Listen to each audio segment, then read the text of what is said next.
forms in nature. So evolution, a random process, no, I say evolution is an adaptive process, cultural expression. We got here on this planet like every other organism to help maintain balance of the ecosystem. Every organism introduced in the environment was introduced to create harmony and balance. And when one organism comes in, it can throw out the balance, so another organism comes in to bring the balance back. Inevitably, that one throws it out. Then you bring in another one. Every time nature brought in a newer organism, she brought in a more powerful organism, a more intelligent organism with more control. And then look where we are. We're at the top of the pile in this regard. Why? We lean left, we lean right, we changed the entire ecosphere. And we didn't even know we were involved with it. So it's a wake-up moment for that. We were driven to acquire awareness because every new organism had more awareness than the previous one. And we evolved through the nature of our community coming together in technology. The important understanding is this. We have this vision of evolution, of a Darwinian belief that says evolution was a long, slow, continuous, gradual, imperceptible process over time. Totally wrong. That's not how it occurred. How did it occur?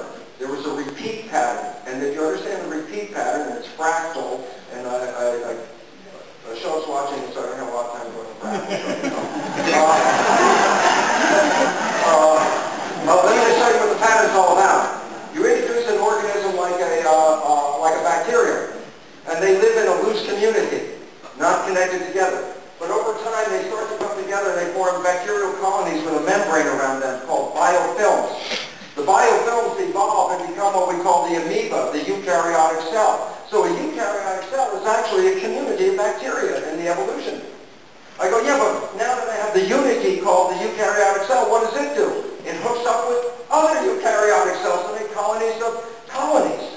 And then they hook up and make bigger colonies until they create humans. So a human is a 50 trillion amoeba community living in harmony. And when the human evolved as the entity, the single entity of that massive accumulation of communities, then the human did what? Hooked up with other humans to form colonies and communities. And then what's the ultimate end? The unity of all the humans coming together is to create humanity. We are in this last step right here. We are beginning to learn that if we want to survive, if we are the cells in the body of humanity.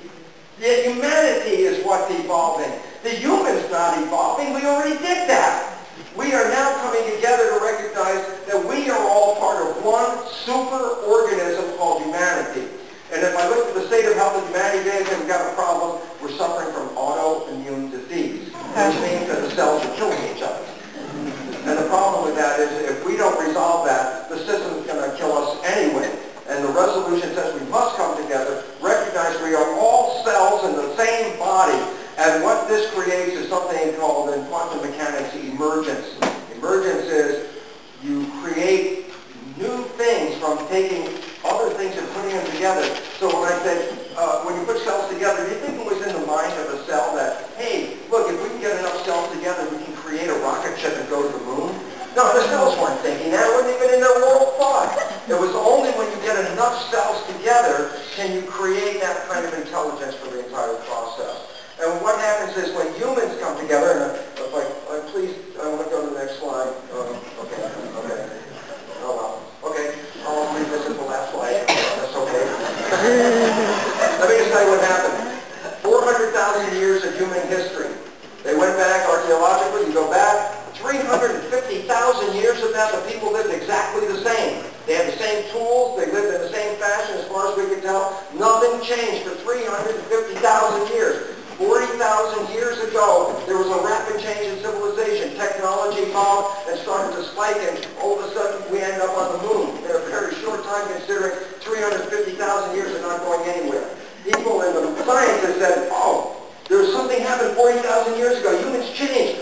New genes. They must have got new genes. No, but they got a new brain structure. So they've been looking for genes and brain structure to account for how did we get to that level. And it turns out it had nothing to do with that. It had to do with when you bring people together, when they're dispersed, they can't share their awareness. When you bring people together, they start to share their awareness. When they share their awareness, they can create complex understandings and technology. So what happened 40,000 years ago, the density of people reached a level where the ideas could be spread among each other and cultivated and expanded upon to create the technology. Well, if you think the technology we just experienced in the last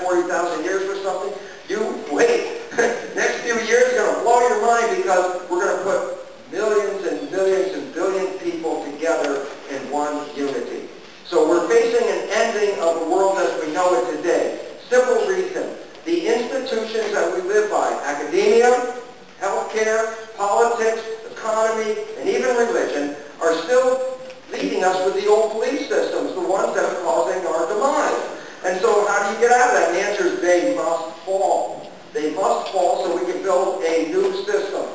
And you go, wow, that's really interesting. You think that's going to happen overnight? I think, yeah, pretty damn so. I think so. Let me tell you why. Because at this moment, it's not a coincidence, it's not an accident. We have more than 50% of the population that we refer to as the alphabet generations, Generation X, Y, Z. People, I call them kids because they're under 40, you know. At my age, anybody under 40 is a kid. So the significance is this. Why is it so important about these kids? And I'm closing down on this, okay? And the point is this. They're not connected to the structure. They go get the education, they can't get the job. They can't even support themselves. They have to live 3, 4, 5, or actually, as most of you know, they're still living at home. And the idea about this, they're not part of the structure. You say, what's the significance of that? And I go, look, it's the structure that's causing the problem. You want to change the structure. Everybody is holding on to the structure. You can't change the structure. Yeah, but now we got more than 50% of people that don't care about the structure. They're not even connected to the structure. The significance is we're reaching the tipping point. The structure can now easily fall because more than half the people don't belong to the structure. And this is the most important evolutionary step in front of us. And it's also so important for those young people because they're the ones that go, whoa, with me, I can't get a job, I can't make it in this world. And I'm going, hold on, just a couple of years, man. You're going to get the whole package. And the reality is this. They will create a new society, a new technology, a new workforce, a new endeavor to create the superorganism. How do I know that? Well, it's a fractal image of the world, but I also have this wonderful opportunity of traveling around the world and seeing young people in so many different countries. And I have to tell you a simple fact. I go to a country like I was in Moscow a few weeks ago, and I see these young people. If I put my fingers in my ears so I can't hear what they're saying, I couldn't tell you if I was in Moscow or in Santa Cruz, California. And the significance, I'm finding that the young people all over the world are not responding to the barriers and the borders that the old people have. The young people see a unity among all the young people. They don't live by the old belief system. They are living in a future humanity, and it's dawning on us